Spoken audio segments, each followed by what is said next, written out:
Bollywood silver screen presenting bridge of spice. इस कहानी की शुरुआत होती है न्यूयॉर्क सिटी से। वक्त होता है सन 1957 का, जहां पर हमें रूडोल्फ नाम के एक आदमी को दिखाया जाता है जो बहुत अच्छा पेंटर है। वो एक कॉइन के अंदर से एक चिट को निकालता है जिसमें कोड लैंग्वेज में कुछ लिखा हुआ होता है और वो उसे डिकोड करता है। और तभी वहां पर FBI की टीम आ जाती है और उसके पूरे घर की तलाशी लेती है, लेकिन उन्हें कुछ भी नहीं मिलता। उसके पास जो चिट होती है वो अपने पेंट के साथ मिला देता है, लेकिन FBI को पूरा विश्वास है कि वो USSR का यानी कि सोवियत यूनियन का जासूस है, इसीलिए उसे गिरफ्तार कर लिया जाता है। ये वो वक्त था जब सोवियत यूनियन के बीच में और अमेरिका के बीच में कोल्ड वॉर चल रहा था। वहीं हमें जेम्स नाम के एक लॉयर को दिखाया जाता है जो कि इंश्योरेंस लॉयर है और उसे रूडोल्फ का केस दिया जाता है। हालांकि वो उस केस को नहीं लेना चाहता, लेकिन उसे समझाया जाता है कि रूडोल्फ के केस को अब तुम्हें लड़ना ही होगा। हालांकि वो एक रशियन यानी कि सोवियत यूनियन का जासूस है, लेकिन उसे अपने आप को बचाने का पूरा मौका मिलना चाहिए, उसे अपनी बात रखने का मौका मिलना चाहिए। जेम्स इस केस को ले लेता है, जिसके बाद वो अपने असिस्टेंट से कहता है कि मुझे रूडोल्फ के बारे में हर एक इन्फॉर्मेशन चाहिए। पर जेम्स जब अपने घर जाता है तो उसका परिवार उससे खुश नहीं होता, क्योंकि उसने एक रशियन जासूस का केस अपने हाथों में लिया है और जैसे जैसे बात दुनिया को पता चलेगी वो इनसे नफरत करेंगे। जेम्स कहता है भले वो एक रशियन जासूस है, लेकिन उसे अपनी बात दुनिया के सामने रखने का मौका मिलना चाहिए, इसीलिए मैंने इस केस को अपने हाथों में लिया है और अब चाहे कुछ भी हो जाए मैं पूरी सच्चाई से उसका साथ दूंगा। जेम्स का असिस्टेंट भी यहाँ पर आ जाता है जो उसे रूडोल्फ के बारे में पूरी इंफॉर्मेशन देता है। अगले दिन वो रूडोल्फ से मिलने के लिए जेल में जाता है। रूडोल्फ कहता है कि मैंने एक भी क्राइम नहीं किया, इसीलिए तुम चाहकर भी मेरे साथ कुछ भी गलत नहीं कर सकते। जेम्स कहता है कि तुम्हें अमेरिकन गवर्नमेंट के साथ कोऑपरेट करना चाहिए, इससे तुम्हें ही फायदा होगा। रूडोल्फ मना कर देता है। जेम्स कहता है कि हमारे देश में बहुत सारे लोग रशियन जासूसों की वजह से मारे गए, इसीलिए हर एक इंसान रशियन जासूसों से नफरत करता है और मैं चाहता हूं कि तुम अमेरिकन गवर्नमेंट को कोऑपरेट करो। कम से कम मुझे पूरा सच बताओ, तभी मैं तुम्हारी मदद कर पाऊंगा, क्योंकि चाहकर भी तुम इस बात को झुटला नहीं सकते कि तुम सोवियत यूनियन के जासूस हो। उसकी बात सुनने के बाद रूडोल्फ सोचने लगता है और अब जेम्स जज के पास जाता है और कहता है कि मैं चाहता हूं कि रूडोल्फ का जो केस है वो पूरे फेयर तरीके से हो, उसके ट्रायल में कोई भी नाइंसाफी या पार्शियलिटी नहीं होनी चाहिए। जज कहता है कि हम चाहकर भी ऐसा नहीं कर सकते, तुम्हें पता है कि अमेरिकन सोवियत यूनियन के जासूसों से नफरत करते हैं। जेम्स यहाँ से चला जाता है, जिसके बाद उसके पास CIA का एक एजेंट आता है जिसका नाम हॉफमैन है। हॉफमैन उससे कहता है कि तुम्हें जो भी रूडोल्फ ने बताया वो सारी इन्फॉर्मेशन मुझे दे दो। जेम्स साफ साफ मना कर देता है। वो कहता है कि रूडोल्फ मेरा क्लाइंट है और जो कुछ उसने मुझे बताया है वो उसके और मेरे बीच की बात है, वो मैं तुम्हें नहीं बता सकता। हॉफमैन उसे धमकी देकर यहाँ से चला जाता है। जेम्स अब इस केस पर इन्वेस्टिगेशन करना शुरू कर देता। उसे पता चलता है कि जब रूडोल्फ के घर की तलाशी ली गई थी तो किसी भी पुलिस वाले के पास कोई भी सर्च वारंट नहीं था, जो कि इलीगल है। अगले दिन वो कोर्ट जाता है, जहां हर किसी ने पहले इस बात को मान लिया होता है कि रूडोल्फ को सजाए मौत मिलेगी। इस केस में इन्वेस्टिगेशन करने से कोई भी फायदा नहीं है। जेम्स को ये जानकर बहुत दुख होता है और जो उसका पॉइंट होता है वो उसे बहुत छोटा लगता है, क्योंकि यहाँ पर हर कोई रूडोल्फ के खिलाफ है। वहीं दूसरी तरफ हमें जेम्स के बेटे को दिखाया जाता है, जिसे स्कूल में ये बताया जा रहा होता है कि अगर परमाणु हमला हो जाए तो किस तरह से अपने आप को बचाना है। जेम्स का बेटा ये देखकर डर जाता है। घर आकर वो हमले से बचने की तैयारी करता है और जब जेम्स उससे पूछता है तो जेम्स को बताता है कि मैं परमाणु हमले से बचने की तैयारी कर रहा हूँ। जेम्स भी सोच में पड़ जाता है कि क्यों वो रूडोल्फ को बचाने की कोशिश कर रहा है, क्योंकि सोवियत यूनियन वाले इनके देश के ऊपर परमाणु हमला कर सकते हैं।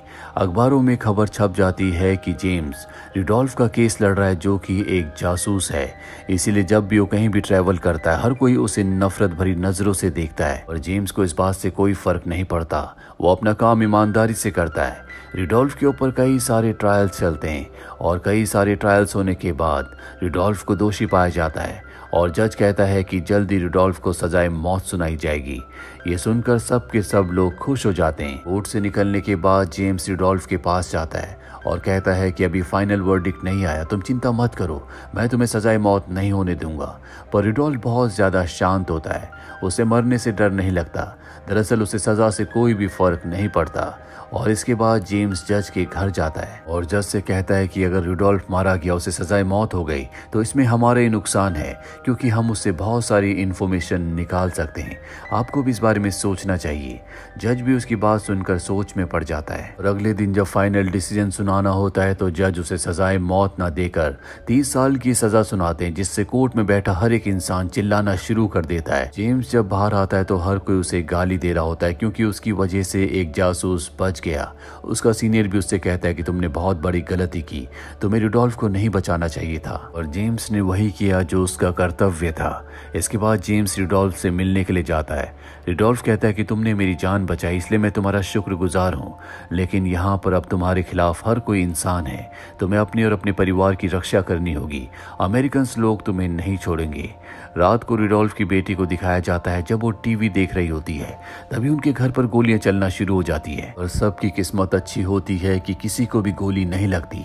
जेम्स भी बहुत ज्यादा डर जाता है, जिसके बाद वो पुलिस को यहाँ पर बुलाता है और कहता है कि मुझे प्रोटेक्शन चाहिए। पुलिस ऑफिसर कहता है कि तुम्हारे साथ जो कुछ हो रहा हो बिल्कुल सही हो रहा है, तुम देश के गद्दार हो। वहीं दूसरी तरफ हमें CIA के एक ऑफिसर को दिखाया जाता है जिसने कुछ पायलट्स को तैयार किया होता है। उनके जो प्लेन्स होते हैं उनके नीचे बहुत बड़े बड़े कैमरे हैं और ये इस प्लेन को लेकर रशिया के ऊपर से उड़ेंगे और वहां की तस्वीरें लेंगे। दरअसल प्लेन को बहुत ज्यादा हाइट पर उड़ाना है, इसीलिए इनका मानना है कि रशियंस इन्हें नहीं देख सकते और अगर इन्हें देख लिया गया तो किसी भी कीमत पर इन्हें वापस आना होगा या अपने प्लेन को डिस्ट्रॉय करना होगा। वो पायलट अपना प्लेन लेकर रशिया के ऊपर से उड़ रहा होता है और जब वो रशिया की फोटोज ले रहा होता है तभी एक मिसाइल उसके प्लेन से टकराती है। वो अपने प्लेन को डिस्ट्रॉय करना चाहता है पर ऐसा नहीं कर पाता, इसीलिए उसे प्लेन से बाहर निकलना पड़ता है और पैराशूट से वो रशिया के ऊपर लैंड कर जाता है। ये बात पूरे अमेरिका में फैल जाती है। वहीं जेम्स जब अपनी कंपनी अपनी फर्म में जाता है तो सब ने फैसला किया होता है कि उसे इस कंपनी से निकाल दिया जाएगा क्योंकि सब उसके खिलाफ है। जेम्स को रुडोल्फ की पत्नी का खत मिलता है जिसमें उसने लिखा होता है कि आपने मेरे पति की जान बचाई, शुक्रिया। जेम्स इस खत को लेकर रुडोल्फ के पास जाता है। रुडोल्फ उस खत को पढ़ता और कहता है कि ये खत मेरी पत्नी नहीं लिख सकती। वहीं दूसरी तरफ हमें रशिया में दिखाया जाता है जहां पर उस पायलट को पकड़ लिया गया है जो अमेरिका से रशिया जासूसी करने गया था और उसे 10 साल की सजा दी जाती है। जेम्स अब उस खत को जो कि रुडोल्फ की पत्नी ने उसे ईस्ट जर्मनी से लिखा है, उस खत को लेकर अपने सीनियर के पास जाता है। उसका सीनियर कहता है कि ये कोई खत नहीं है बल्कि ये हमारे लिए एक मैसेज है जो हमें ईस्ट बर्लिन से आया है। तुम वहां जाओ और पता लगाओ कि ये डील कौन करना चाहता है। हम लोग वहां नहीं जा सकते क्योंकि हम वहां गए तो हमारी जान को खतरा होगा। और अब जेम्स इस डील को करने के लिए वहां जाने के लिए मान जाता है। वहीं ईस्ट बर्लिन में हम एक अमेरिकन स्टूडेंट को दिखाया जाता है जो दीवार पार करके अपनी गर्लफ्रेंड से मिलने के लिए चला जाता है और वहां पर उसे सोवियत यूनियन वाले पकड़ लेते। हालांकि वो कहता भी है कि मैं एक स्टूडेंट हूँ, पर उसकी कोई बात नहीं सुनी जाती और उसे अरेस्ट कर लिया जाता है। और अब जेम्स भी बर्लिन पहुंच जाता है। जेम्स को बताया जाता है कि तुम्हें किसी भी कीमत पर हमारे पायलट को वापस हासिल करना होगा।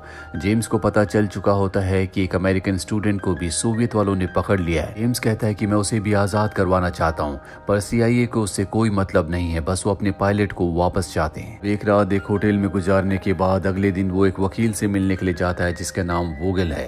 दरअसल जो लेटर उसे मिला था उसमें वोगल का भी नाम था। वोगल उसे रुडोल्फ की फैमिली से मिलाता है जो सब के सब उसका शुक्रिया अदा करते हैं, लेकिन जल्दी वो समझ जाता है कि ये रुडोल्फ की फैमिली नहीं है। इसीलिए वो रशियन एम्बेसी के चीफ से मिलता और कहता है कि हम आपके साथ डील करना चाहते हैं, आपको हमारे पायलट को छोड़ना होगा, बदले में हम रुडोल्फ को छोड़ने के लिए तैयार है।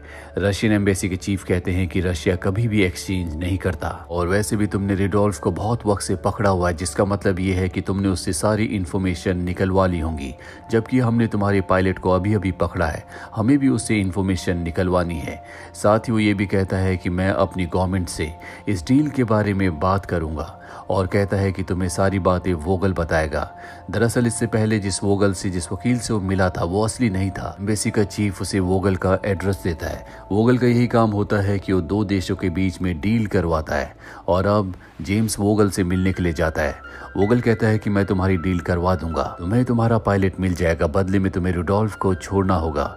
लेकिन जेम्स चाहता है कि अमेरिकन स्टूडेंट को भी छोड़ दिया जाए। वोगल कहता है कि इस बात पर मैं श्योर नहीं हूँ कि रशियन उसे छोड़ेंगे या नहीं और जेम्स किसी भी कीमत पर उस मासूम स्टूडेंट को छुड़ाना चाहता है। इसीलिए वो रशिया के सीनियर ऑफिसर से कहता है या तो तुम्हें दोनों को छोड़ना होगा या हमारे बीच कोई भी डील नहीं होगी।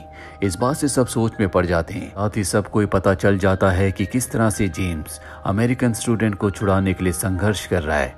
जल्दी जेम्स को रशिया से कॉल आता है और वो कहते हैं कि हम दोनों को छोड़ने के लिए तैयार हैं। इसके बाद इनकी डील एक ब्रिज के ऊपर होना तय होती है। रुडोल्फ को भी वहां पर लाया जाता है जो जेम्स के साथ होता है। एक तरफ से रशियन पायलट को स्टूडेंट को छोड़ते हैं और यहाँ से जेम्स और रुडोल्फ को छोड़ा जाता है। रुडोल्फ जेम्स को कहता है कि शुक्रिया, मैंने तुम्हारे लिए एक गिफ्ट छोड़ा है। और इसके बाद ये दोनों के दोनों एक दूसरे के कैदियों को एक्सचेंज कर लेते हैं। अपने देश जाने से पहले रुडोल्फ एक बार जेम्स को देखता है, क्योंकि आज वो जेम्स की वजह से जिंदा है। और अब जेम्स अपने देश, अपनी कंट्री यूएसए के लिए निकल पड़ता है। रास्ते में वो रुडोल्फ के उस गिफ्ट को देखता है जो उसने उसके लिए छोड़ा था। ये उसकी एक बहुत ही शानदार पेंटिंग होती है जो रुडोल्फ ने बनाई थी। जेम्स जब अपने घर पहुंचता है तो देखता है कि टीवी पर उसी की न्यूज़ आ रही होती है। पूरे देश में उसकी वाहवाही हो रही होती है, क्योंकि उसने एक स्टूडेंट और एक पायलट की जान बचाई। वो दोनों के दोनों अमेरिकन थे।